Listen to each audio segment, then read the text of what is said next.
ஒரு சிக்கன் கறி கடையில் வந்து ஒரு 1/2 கிலோ சிக்கன் வாங்கிக்கோங்க. நமக்கு இன்றைக்கி வந்து வீட்டில் வந்து ஒரு டீப் சிக்கன் ஃப்ரை தான் பண்ண போகிறோம். வீட்டுக்கு கொண்டு வந்த சிக்கனை வந்து ஒரு முறைக்கு 2 முறை வந்து தண்ணியில் நல்லா கழுவி அலசி அது தனியாக வந்து ஒரு தட்டில் வந்து எடுத்து வச்சுக்கோங்க.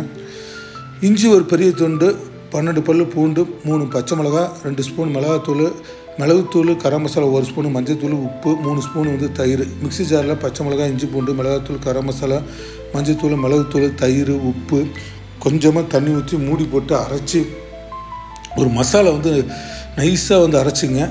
ஒரு அகலமான பாத்திரத்தில் வந்து சிக்கன் ஆட் பண்ணிவிட்டு அரைச்ச மசாலா கலந்துக்கிட்டு நல்லா 2 கையால் சிக்கன் நல்லா பிசைஞ்சு விடுங்க. பிசைஞ்சிட்டு ஒரு தட்டு வச்சு மூடிடுங்க. நல்லா வந்து ஒரு 1/2 மணி நேரம் நல்லா ஊறட்டும். இந்த 1/2 மணி நேரம் ஊறினதுக்கப்புறம் தாளிக்கிறதுக்கு வந்து சோம்பு, கருவேப்பிலை அடுப்பத்தை வச்சு ஒரு அகலமான பாத்திரத்தில் எண்ணெய் சூடானதுக்கப்புறம் சோம்பு, கருவேப்பிலை, இந்த ஊற வச்ச சிக்கனை தண்ணி ஊற்றவே வேண்டியதில்லை.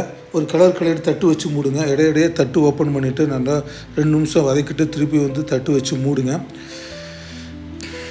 உப்பு செக் பண்ணிக்கங்க. உப்பு பத்தலை அப்படின்னா கொஞ்சம் உப்பு ஆட் பண்ணிவிட்டு ஒரு கிளறிட்டு திருப்பி தட்டு வச்சு மூடுங்க. அடுப்பு குறைச்சிக்கிட்டு ஓரளவு சிக்கன்லாம் நல்லா வெந்ததுக்கப்புறம் ஆஃப் பண்ணிடுங்க. இந்த சிக்கன் டீப் ஃப்ரை வந்து சூப்பராக இருந்துச்சு. கண்டிப்பாக வீட்டில் பண்ணி பாருங்கள்.